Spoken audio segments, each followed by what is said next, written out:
Inflation in Nigeria surged to 34.6% in November 2024, reflecting persistent price pressures across the economy.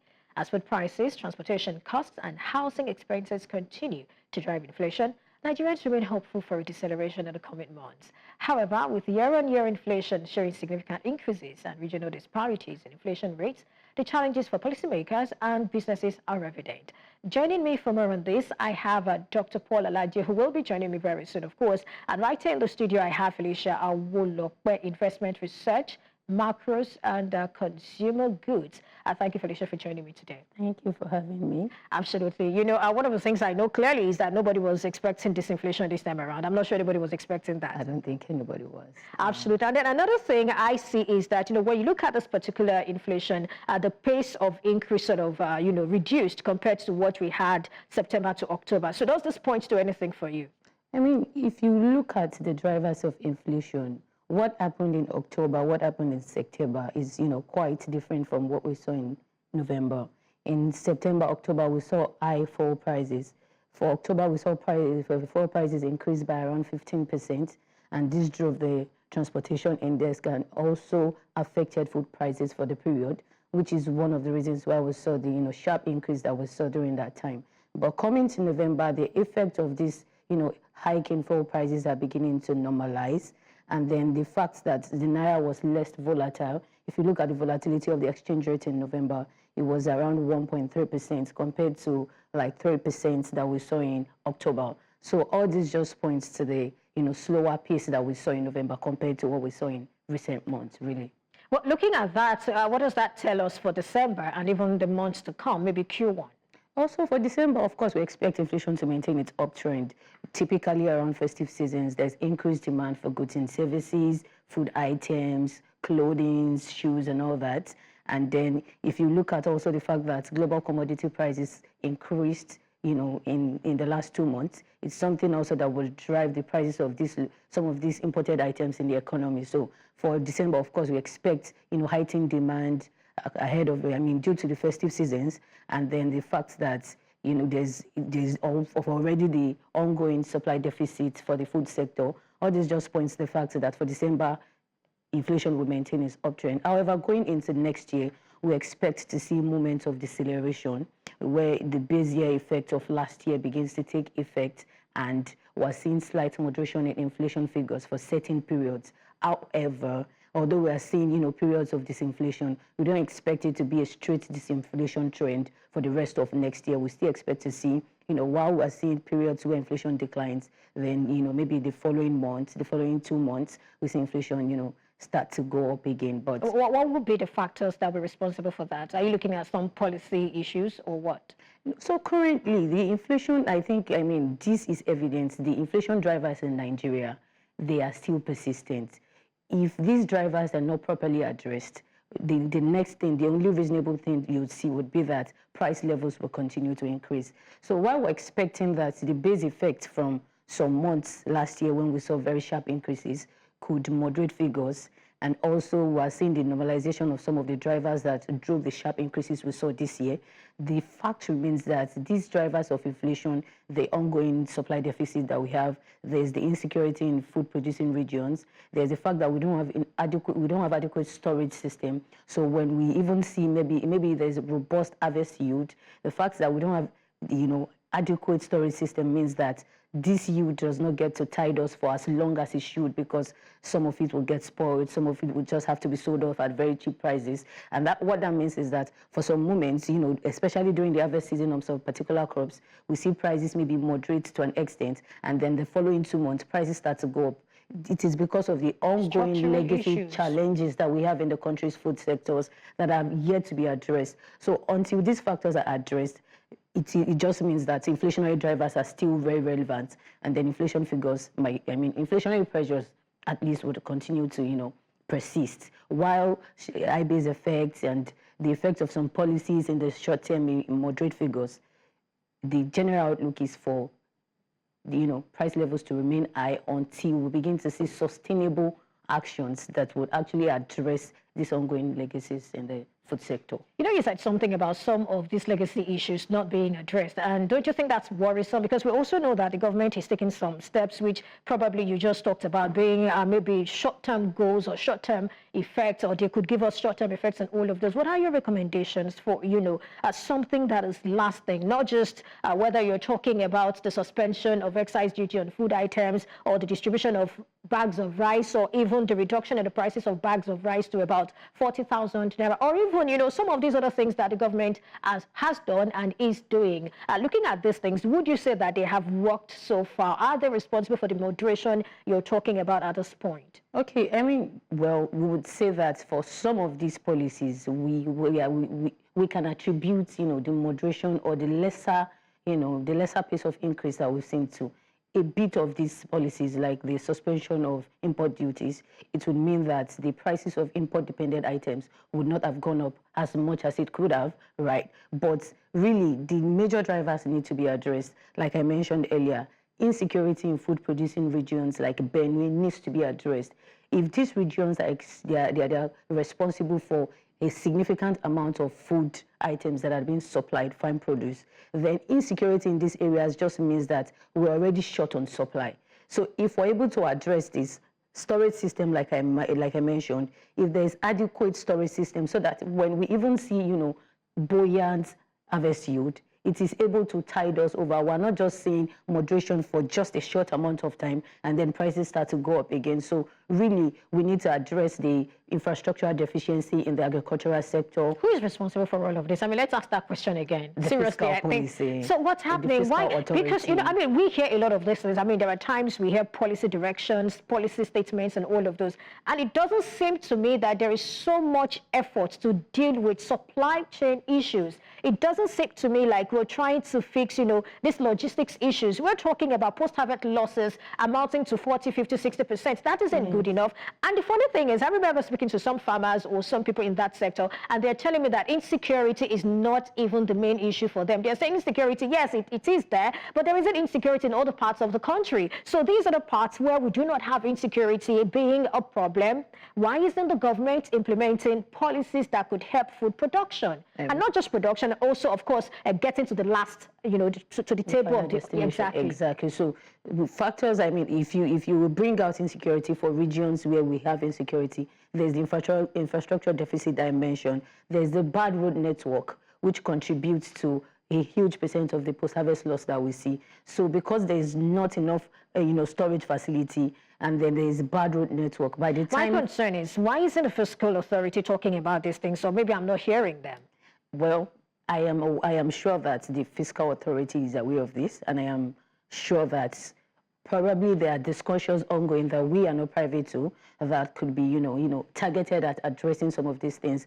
However, what we have seen the fiscal authority do that might, contribute to maybe increased supply would be the giving out fertilizers to farmers, which is one thing that could improve yield. However, these underlying drivers, the very important ones, are yet to be, addressed.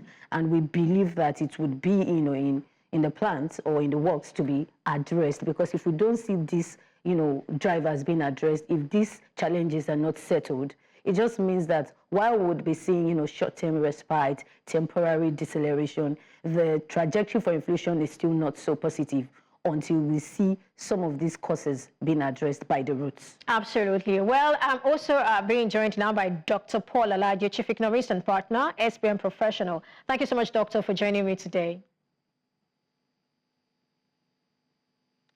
Thank you so very much for having me. All right, Doctor. So first, let me get your reaction to this figure, 34.6%. What does this mean? Coming from you being an economist. Well, first off, the Bureau of Statistics has just released the inflation figure and made it known to Nigerians that inflation increased at an increasing rate. It was 33.88%. It surged to 34.6%. It means that unlike what IMF expected, that Nigeria we have, there might still be tougher days ahead. Food inflation is not taking it easy. A lot of reasons why we have food inflation. Your colleague in the studio has beautifully made some great submission about what could be causing food inflation to surge. That is not without implication. Two, we have concerns around non-food inflation, what you may want to call core inflation, both of which tells us about headline inflation. The key thing here, for me, as I saw the figure, one is not surprising. There are policies that we have made, which includes quotation policy. Everything we buy and we import with the current exchange rate instability is going to mean that we have to pay more. Two, we have also seen that central bank is worried that some, if you like, banks are selling money to money hawkers. Some new note, I saw that report in the news last week, and the possible fine that will be going to them.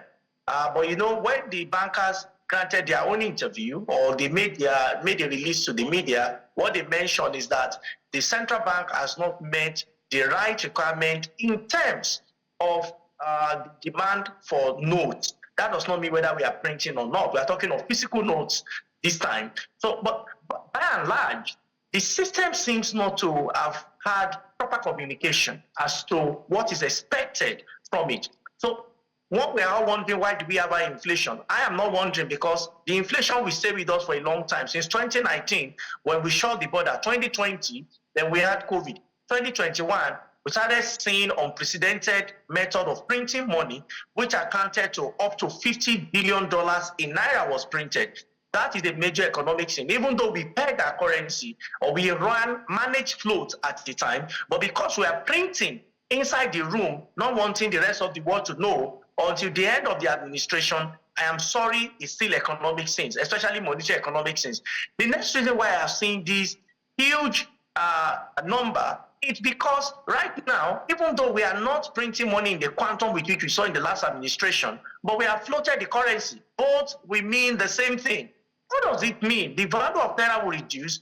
If you were to buy a sachet of pure water before at 10 Naira, now you know how much a sachet of pure water is. A camera, I don't know how much it was before, but you know how much it is now. So buy daily, you know how much it is. For those that buy meat, how much was a kilo of meat, how much it is now? So we have devalued the Naira, hoping that investors will come our way. Unfortunately, according to the Bureau of Statistics, only 3 states, or maybe to be charitable 4 states, attracted foreign direct investment in the last 2 quarters. Why are these investors not coming? And why are they not finding everywhere in our country very attractive? I go to our farm concerns. Farmers, yes, there is insecurity, which accounts for some concerns around food output, but beyond food insecurity, note that most food in Nigeria is still transported via PMS. Yes, PMS. So if it is PMS, an increase in PMS, as it's affecting you from putting fuel in your vehicle to get to work, so it's affecting farmers from getting that food to the aggregator before it now gets to the final, to you, the final consumer. So when we make policy, we should think it through, because it might have an overall effect on our economy and our lives as a people.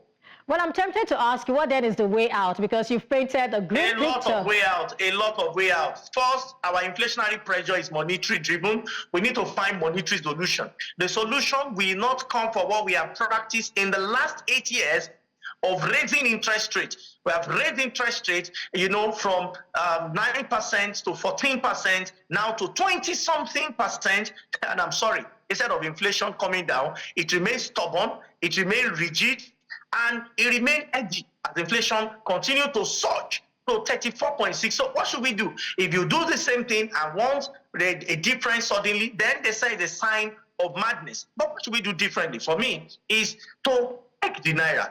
People don't want to hear it, but you have no way out until you peg the Naira. We are not the first country to consider this. Russia did it, Germany did it, Japan did it. See, if President Tinubu tomorrow says he wants the price of PMS, he wants to stop, what's it called now? No subsidy, and wants to pay subsidy, and everybody should buy PMS at 700 Naira. Listen, if exchange rates get devalued to 2,000 Naira, that gain, good intention of the president will be eroded. Exchange rate is everything. If you don't peg it, then it will peg your economy. It will peg your pocket. It will peg your income. guess what? Will it be up? No way, man. It's going to be down. So if you truly want to be liberated, if you truly want to have freedom, do everything possible to peg the naira in the short term. In the medium term, we need to work on our papa. We need to ensure that we export more than we import. And when I'm saying it, I'm not talking of unit in terms of volume. What is most important is a balance of payment. Balance of trade, yes, but balance of payment is most important because that's where the number counts. That's where the money counts. How do we get more remittances into our country, foreign direct inflows into our country? Those will come in the medium and into short term. Now, I'm not saying peg to 200 naira or peg to 1,000 naira. Peg first. We're in 1,500, 1,600. Can we peg to 1,400 for a while and boost the economy as the reserve increases? Can we reduce it to 1,300 and reduce it to somewhere around 1,100 to 1,000 naira? If we don't, I'm sorry, inflation is still perhaps on its way because we might have not seen the worst, not just yet. Remember, this is December, and in December, it's a month you have to remember for several expenses. And January, perhaps, even though people say there's no money, but there are things you have to do. People pay school fees, new farm output, people have to buy because of rush that happened in December. We should have looked at the trend of our economy so that when we make decision and policy, we can feel the impact of the same just how it happens all the time. Well, Doctor, when you talked about, pegging the naira, I had a lot of thoughts, but then you sort of balanced it in a way. But then I have someone in here who I would probably like to talk about that. Now, he says that we probably need to peg the naira. And I think the caveat here is he's saying it's not in perpetuity. It's just for a while. Let's see what will happen and all of those things. And that reminds me, I remember World Bank saying we need to stay the course for 15 years. And we've not even done 2 years yet. We're talking about... Let me just get Felicia's thoughts on this. I'll come back to you. For me, I understand where it's coming up. Like I mentioned, exchange rate volatility is one thing that drives inflation figures for Nigeria too. Not just for core for the core index. There are food items that are imported into the country, which exchange rate would also have a bearing on. But there was a reason why the naira was floated, right? So where I'm coming from is that we have managed the exchange rate for a while.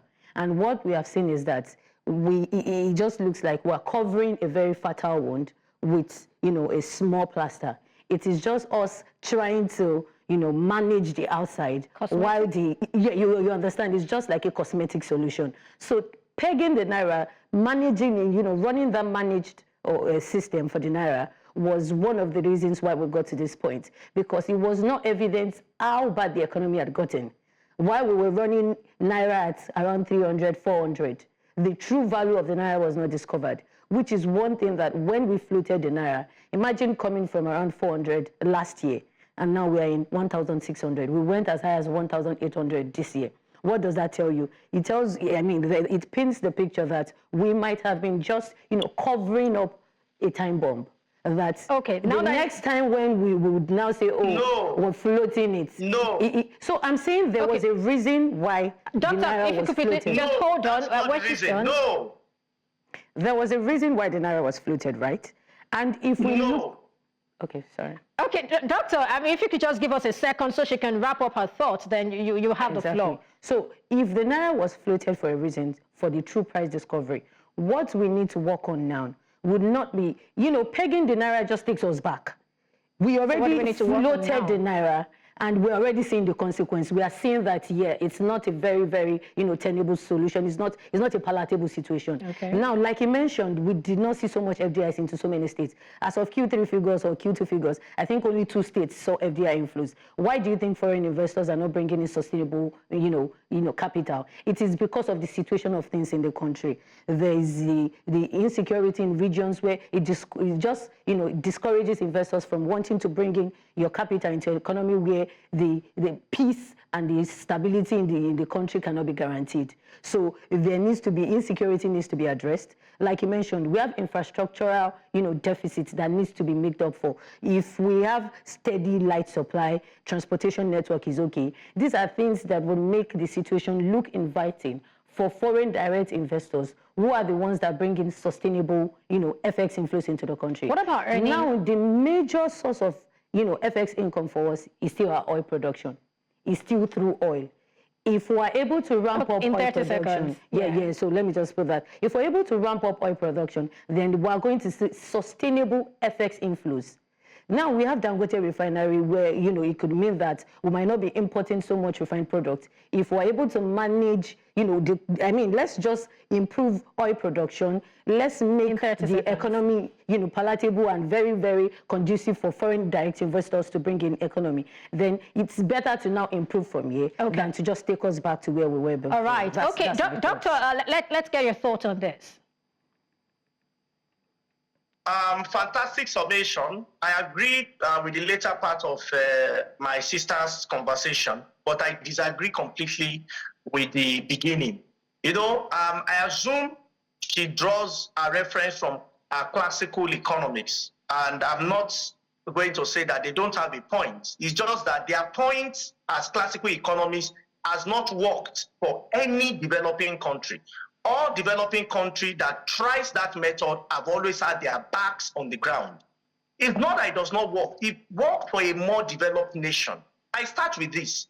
The mistake, and let's note it, that the Buhari administration made with the economy was that it printed currency. Jonathan also had managed float. Obasanjo had managed float. What is the true value of Naira? Go to UAE. Since 2015, and I'm being charitable because properly till 2006, exchange rate has been 3 dirham 65 cents. Yes, in the United Arab Emirates, go to Saudi Arabia, it has been the same. Even UK, they are just floating. Do you know that once it goes up, UK will do everything to bring it down? What natural resource does UK have? Which one do they have? Don't let's fool ourselves.